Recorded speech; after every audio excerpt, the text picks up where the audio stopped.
Welcome back, True Seeker. December 29th, 2023. One of the top stories this morning. Ohio Governor Mike DeWine vetoes bill banning gender affirming care for transgender minors. And his reasoning was this should be the decision of parents and not the state. And from that argument, I actually do agree. That's freedom, that's liberty, right? Letting families decide.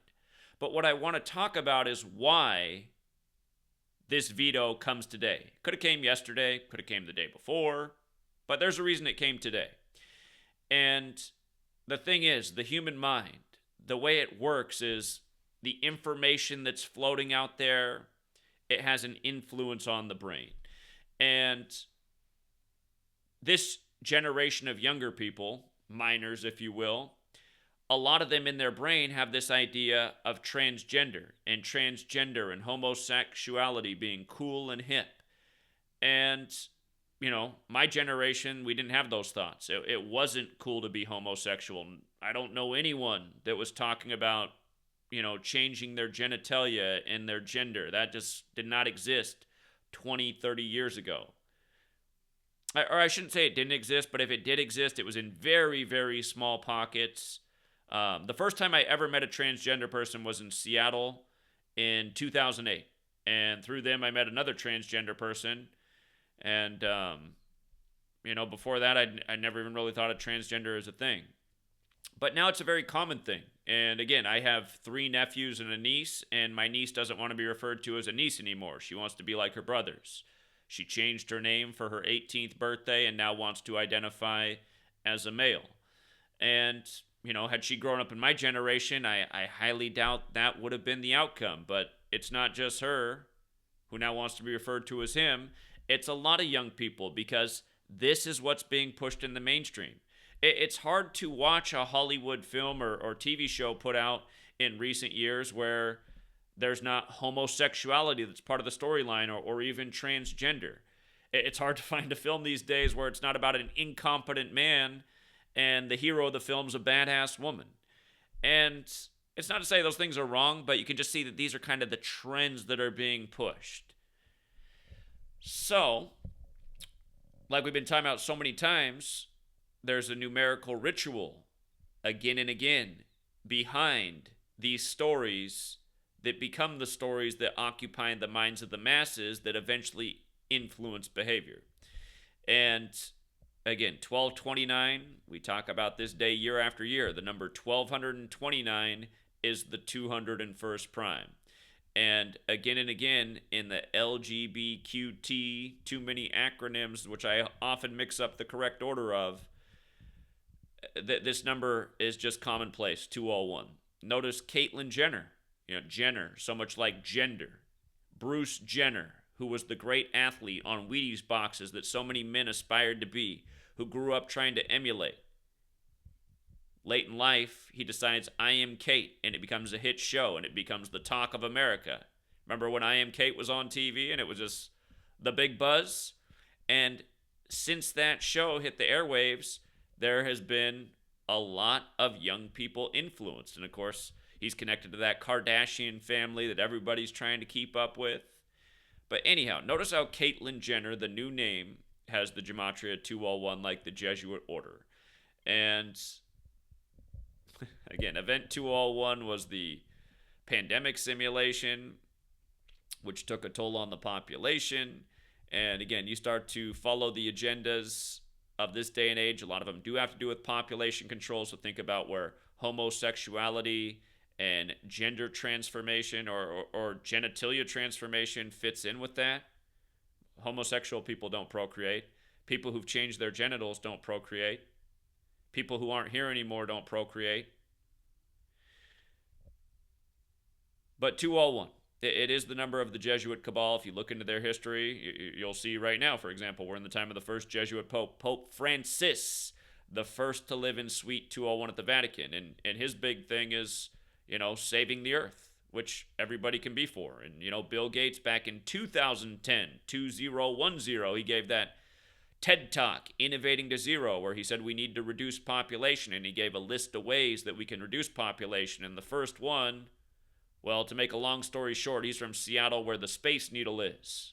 And he's Mr. Jab. And his name, William Henry Gates, is 201. He's got some interesting man boobs that make me question his Bruce Jenner, if you know what I'm saying. But anyway, 201, big number with the cabal. Big number behind agendas, and go figure that Ohio in the heartland, the governor has this decision today. And we'll talk a little bit more about how synced this is with Mike DeWine beyond it just being 1229. But also noteworthy, from January 14th, the day that DeWine took office as governor, to today is 258 weeks later. And if you're new here, the Illuminati, founded by the Jesuit, again, the Jesuits that are big time into the 201 code. Adam Weishaupt, the Jesuit who founded the Illuminati, who named it Order of Illuminati, who died in history 201 days after the anniversary of its establishment. Notice the gematria of Order of Illuminati. 201 when you run the alphabetic order forwards, 258 when you run it in reverse. So today connects to 201. Today's 258 weeks after he took office. The Illuminati is the cabal. Cabal comes from Kabbalah. Gematria, the practice of coding numbers into words, is a component of Kabbalah, in case you're new here.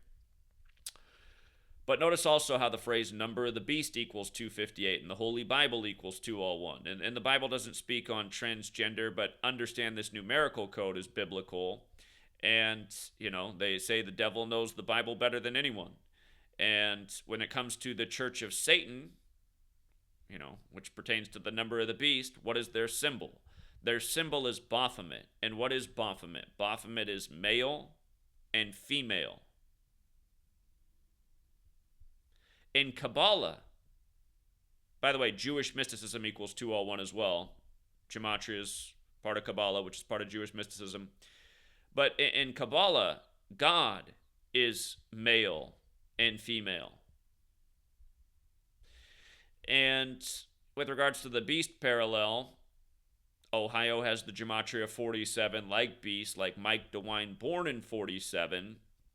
And in light of Kabbalah and God being male and female, from Mike DeWine's January 5th birthday to this ruling today is his veto today, I should say, is his 359th day of his age, which is the 72nd prime number.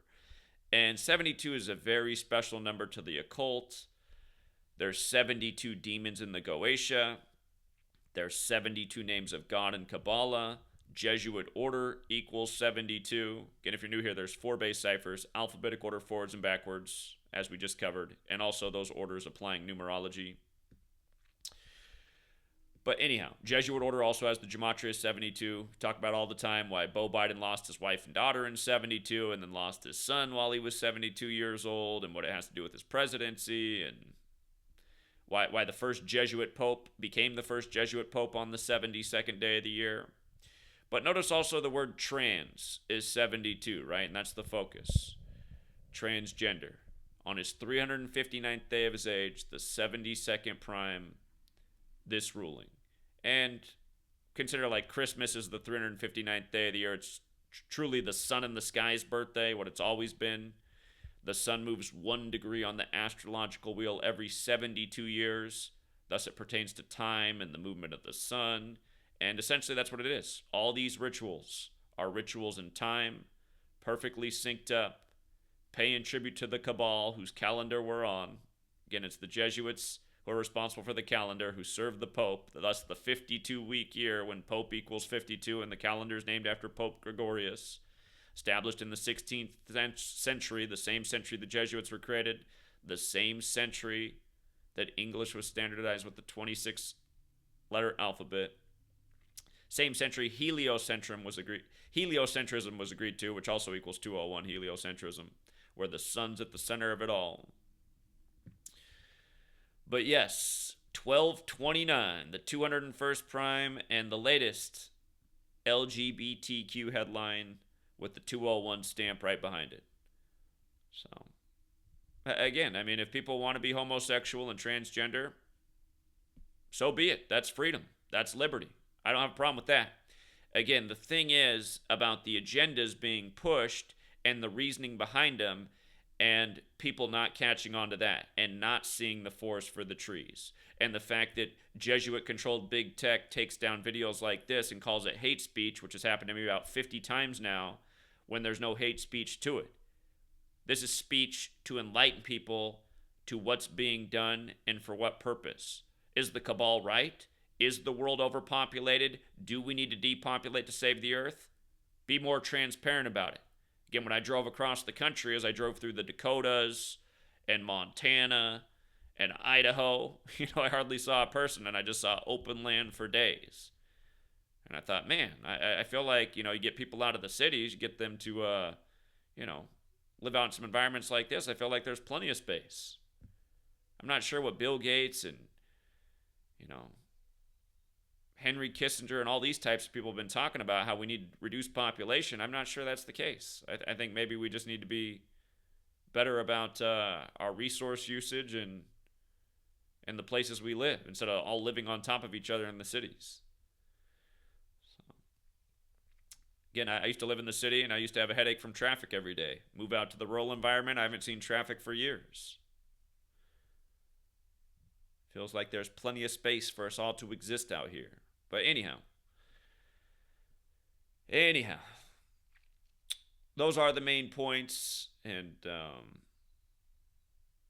guess one other interesting gematria note: Richard Michael DeWine, his full name, has gematria of 172, small way. Big way, the name he goes by, Mike DeWine, is also 172, like the Jesuit motto Ad Merum Dei Gloriam. So, in case there's any doubt